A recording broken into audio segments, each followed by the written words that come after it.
I wake before the alarm, and the room is quiet, like a soft shore. And I feel the old rush pulling at me, the need to check, to sprint, to fill my head with everything at once.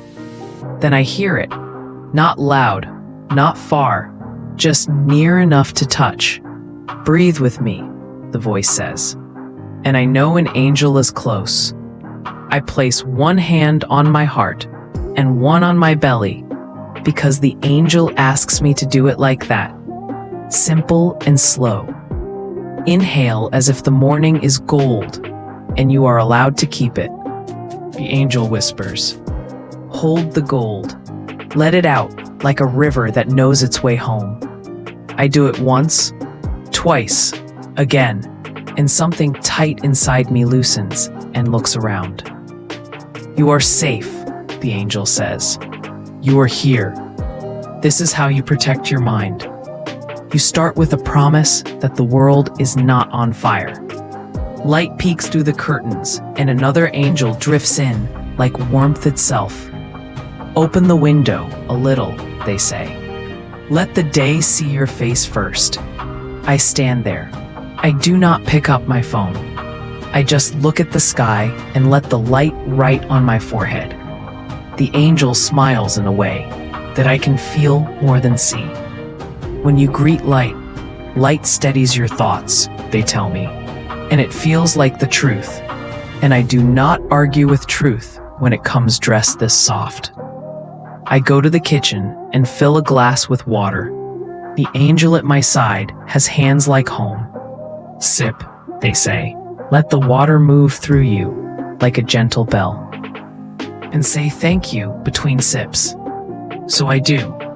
Thank you. Sip. Thank you. Sip. I'm surprised at how the words change the water. It tastes like a kind promise I make to myself. "This," the angel says, "is how we keep fear small in the morning. We do not starve. We do not rush past what keeps us alive. We do not forget to be grateful for the simple things that ask for little and give us back our steadiness." On the table is a notebook. It has waited a long time for me. The page is blank and brave and patient. A quiet angel I have not met before sits in the chair across from me, as if they live in this room. "Put the heavy things here," they say, tapping the page. "Do not polish them, do not fix them. Just write them so they are not swirling with no place to go." My hand trembles and then begins. I'm afraid I am behind. I'm afraid that if I rest, I will vanish. I'm afraid I will fail at being the person everyone thinks I am. The angel nods. Not worried, just present. When shadows meet the page, they learn manners, they say. I write 3 lines below the storm, because the angel asks me to make something small and true. What I can do today. I write. Breathe before screens. Finish one real thing. Tell myself I am proud for trying. The angel's eyes soften. The mind bows to clarity, they say. I feel my spine lengthen, like a tree remembers how to stand. Shoes on, door open. The air meets my face, and I can hear the world doing what it does without me managing it. Another angel, tall and steady, walks beside me, as if we have always been walking together. Hear this, they say, and we listen. The leaves argue and then stop. The birds interrupt each other like joyful neighbors. The city stretches and yawns. Walk without headphones for the first few minutes. Let harmless noises teach your nerves that not all sound is danger. I walk and I breathe, and my feet make a simple prayer. Step, step, step. You are not your hurry, the angel says. You are not the storm in your head. You are the person who can walk out of the storm and watch it from the sidewalk until it passes. When I come back, my phone sits on the table like a restless pet that needs a job. The angel with kind eyes touches my shoulder. Say your boundary out loud, they ask. I feel silly and then I do it anyway. Today, I use the phone like a tool, not a home. Today, I see the news once, not all day. Today, I keep notifications off so I can keep my heart on. The angel laughs a little, not at me, but with me. That spoon you hold against the ocean, it is made of gold. Oceans respect gold. I smile because hope feels like that, simple, almost small, yet strong enough to move a tide inside me. I shower, and the steam turns the room into a soft cloud. Sing, says a playful angel who loves the sound of small songs. I do not remember the words, but I hum, and the hum shakes loose dust I had not noticed was there. The angel claps their hands once like a gentle thunder. Your mind trusts your own voice when it hears you, they say. You can be the person who comforts you. I had not known that before.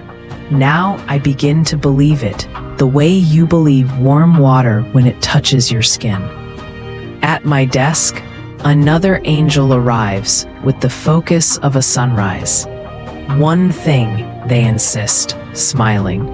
Not 10, not 20. 1. Set a small clock and feed your attention like you would feed a bird you want to keep visiting. I choose one task. It looks like a mountain because I have been staring at all the mountains at once. Now it looks like a hill that wants to be climbed. I begin. The angels do not whisper while I work. They simply sit beside me like good friends who know how to be silent. And the silence makes me brave and clear. When the timer sings, I am surprised to find my shoulders lower and my jaw loose. See, the angel says, when you choose a candle, the forest stops burning. Around midday, I eat, and the angel who loves kitchens reminds me to choose food that tells the truth. I know what lies to me, and I know what loves me back. I choose steady food. While I eat, I do not scroll. I chew like it matters, because it does. This, the angel says, is how you set the afternoon up to be kind to your thoughts. Gentle fuel makes gentle focus. We are not punishing you into peace. We are feeding you into peace. In the afternoon, the screen tries to own my eyes. The angel who understands bodies asks me to pause. Put a warm hand on the back of your neck, they say, as if you were comforting a child. And tell your muscles the work is allowed to be easy. I do it. I whisper, soften, and I do not expect anything. My jaw obeys. My shoulders fall a little. My face lets go of a shape I did not know I was holding. I feel myself return to myself. This is not magic. It is permission, the angel says. And permission is magic enough. There is a bookshelf, and on it, a small book that has waited. And I read 2 pages. Not to chase numbers. Not to prove anything. Just to learn something gentle. The angel tips their head at a sentence that feels like a key. Be where your feet are. I look down at my feet, and I am here. I am not 5 mistakes ago. I am not 10 fears from now. I am here, and here is okay. Here is breathable. Someone texts me, and I do not want to answer yet. The angel of mercy sits on the arm of my chair and looks at me in a way that makes me tell the truth. I am tired, I say. You are allowed to wait, they reply. You are allowed to answer when your kind voice returns. You are allowed to say, I will reply tomorrow. Your peace is an ecosystem. When you protect it, everything inside you breathes better. I worry that someone will be upset. The angel shrugs, like this is not the end of the world. Some will, most will not, and you will still deserve a quiet evening. As the day tilts toward gold, I step outside again. The angel who loves the sky asks me to let a leaf teach me how to let go. A leaf falls, not angry, just ready, and I feel a part of me mirror its grace. A child laughs somewhere, and the sound finds my mouth, and I laugh without planning it. Look at you, the angel says, borrowing joy. Joy does not need you to chase it. It likes to be invited. And you, today, invited it with space and simple moments. In one corner of my room, I make a small place. I do not build a temple. I do not buy anything. I put a pebble from the river where I used to sit alone and feel less alone. I add a photo of my grandmother's hands because they knew how to comfort bread and babies and broken days. I place a small candle. The angel touches each thing like they are old friends. When the mind trembles, sit here, they say. Say the words, I have a place. A mind trusts people who keep their promises that there is a place to return to. Evening comes with its soft cuffs of shadow. I stir something simple on the stove, and the angel sways to the rhythm of the spoon. Each circle is a line you draw around your thoughts, they say. You are safe inside the circle. Worry can watch through the window, but it does not get a seat at the table. My grandmother used to hum while she cooked, and I hum now too. Because love teaches us more than recipes. Music fills the room, not loud, just certain. I make a playlist called Safe because the angel suggested it. Every note reminds my nervous system that it lives in a house that loves it. I do not need to earn every comfort with exhaustion. I am allowed to choose comfort because I am alive. In the bathroom, the mirror fogs, and I write with my finger, I am worth protecting. It looks strange to see it there, and then it looks right, and then it looks like truth that has always been waiting for me to say it out loud. The angel beside me asks me to say it again to the room. Not a shout, just sure. I am worth protecting. My voice sounds new and familiar at once. The angel nods like a teacher who has been patient for a very long time. Before bed, I tuck my phone into a drawer, as if it is a small animal that needs sleep too. I write a short letter to tomorrow, so it can hold what I cannot carry through the night. Tomorrow, please, keep the email I will send to Sam, the laundry, and the courage to make the appointment I keep avoiding. I will meet you after breakfast. The angel reads over my shoulder and signs the letter with a smile only I can see. This is how you sleep, they tell me. You tell the dark what it can stop guarding. You let rest come as a friend and not as a thief. Under the blanket, hand to heart, hand to belly, I whisper 3 true things I am grateful for. They do not win awards, but they win me back to myself. The light on the floor this morning.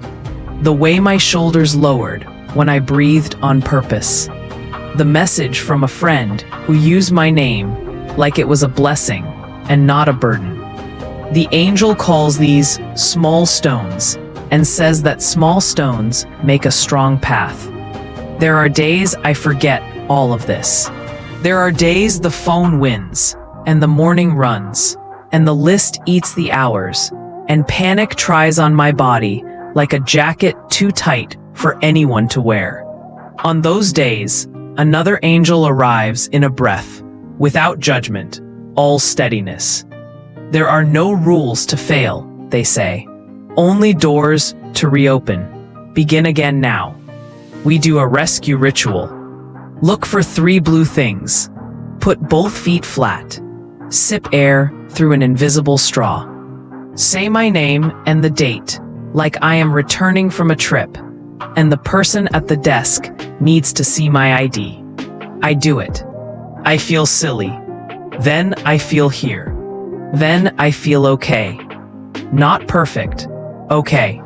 The angel's smile is a sunrise that knows how to wait for me.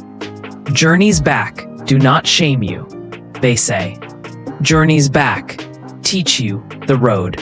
Some nights, my mind is a storm with shoes on, and it runs up and down my room. An angel with eyes like rain sits with me and does not try to stop the storm. You do not need to be made of steel, they say. You are not a machine. Forgive yourself for being a person. Give mercy structure. Choose one gentle action and do it like it matters. A shower, a slow walk, a call to a friend with the words, I need a small voice that loves me. A 10-minute tidy. A page where the fear can sit without driving. Mercy plus action is medicine with a handle. I do one thing, and then another if I can. If I cannot, the one thing is enough. The storm learns it cannot carry me away when I keep holding small ropes to the present. People ask me how to protect a mind in a world that runs hot and loud. I tell them what the angels taught me in soft mornings and tender nights. I tell them that protection is not a cage. It is a rhythm. It is a door you open to light before you open any other door. It is water sipped with a thank you between sips. It is a page that listens when thoughts need to leave your body. It is a walk where the world proves that noise can be harmless. It is a phone that stays a tool because you told it how to behave. It is a kneel that does not lie to you. It is a hand on your neck that tells your muscles they can rest, even in the middle of the day. It is 2 pages of wisdom, so your mind has something clean to hold. It is a small, sacred corner that looks like a home under a storm that never gets wet. It is a sentence on a mirror that changes the room's temperature. It is a letter to tomorrow, so tonight can be soft. It is gratitude said out loud, so the night knows where to find you. It is mercy when you forget. It is beginning again when you remember. One evening, when the day had been kind and I felt steady, I asked the angels why they stayed so close. Because you invited us with your small habits, they said. We are not far. We are in the breath you chose. We are in the light you greeted. We are in the water you honored. We are in the boundaries you set, and the way you fed yourself, and the way you finished one thing and forgave the 9 you did not finish yet. We are in the way you said your name out loud to call yourself back. We are in the way you looked at a leaf and understood letting go can be elegant. We are in the way you sang to remind yourself you are both singer and listener, both caretaker and cared for. We are in the mirror sentence and the letter to tomorrow and the humble thanks you whispered to what you used to overlook. This is how we travel with you. This is how you protect your mind, and in doing so, protect your life. So I keep going, not perfectly, not every day the same way. I miss and I begin again. I forget and I am reminded by the angels who have the patience of rivers and the humor of old friends, and the gentleness of a hand placed right where the ache is. On the mornings when fear wakes first, I do not try to outrun it. I greet light before I greet fear. On the afternoons when overwhelm knocks, I give it a chair at the far corner and keep my hands on one true task. On the nights when the mirror looks like a judge, I write a single sentence that sounds like love, and the judge leaves the room because love has better authority. On the days when the world feels like a test I did not study for, I choose one habit like a pencil I know how to hold. Breath, light, water, page, walk, boundaries, food, focus, nature, corner, music, mirror, sleep, gratitude, mercy, begin again. I do not need all of them at once. I need one to open the next. The angels nod and say yes, that is the way. One opens two. Two opens three. And before you know it, you have built a small bridge from panic to peace, from noise to clarity, from doubt to a trust so humble and steady that you almost miss it because it does not brag when it comes. There is a room inside me where the light does not go out. I used to stand outside that door, afraid to knock. Now, I carry the key because the angels placed it in my palm every morning and every night until my hand learned the weight of it. I unlock the door with breath. I walk in with light. I sit down with water and write my heaviness into shapes that no longer chase me. I let harmless noise teach me that not all sound is danger. I use my phone like a tool because I have a home that does not fit on a screen. I feed my brain like I would feed a friend I love. I let my muscles rest while the day keeps moving. I learn small things so my mind has clean tools. I make a corner that says, return. I finish one thing and let the others wait without guilt. I forgive my slow days and celebrate my steady ones. I say my name and the date when I get lost. I tell the mirror the truth I deserve. I write to tomorrow so tonight can release me. I say thank you for warm light on the floor and for a friend who speaks my name like a blessing, and for the sound of my own voice humming in a room that knows me. This is how I protect my mind. This is how I live now, not as a soldier in a war against myself, but as a person who knows that small, loving habits are gates that keep the heart safe and open. When I close my eyes, the angels do not fly away. They sit close like lanterns placed at kind distances. We do not promise perfection. We promise presence. We promise to keep choosing the simple ways that change the weather inside my chest. And if tomorrow I forget, I know the way back. I know the breath. I know the light. I know the water and the page and the walk and the boundary and the meal and the hand on my neck and the sentence in the book and the tiny altar and the music and the mirror and the letter and the gratitude and the mercy and the beginning again. I know that I am worth protecting. I know that my mind is a brave traveler, and I am learning to be a good guide. I know that angels mostly speak in habits, not thunder, and that their guidance sounds like my own voice becoming kinder. I know because today was proof. And proof is the sweetest kind of miracle, the kind you can repeat tomorrow.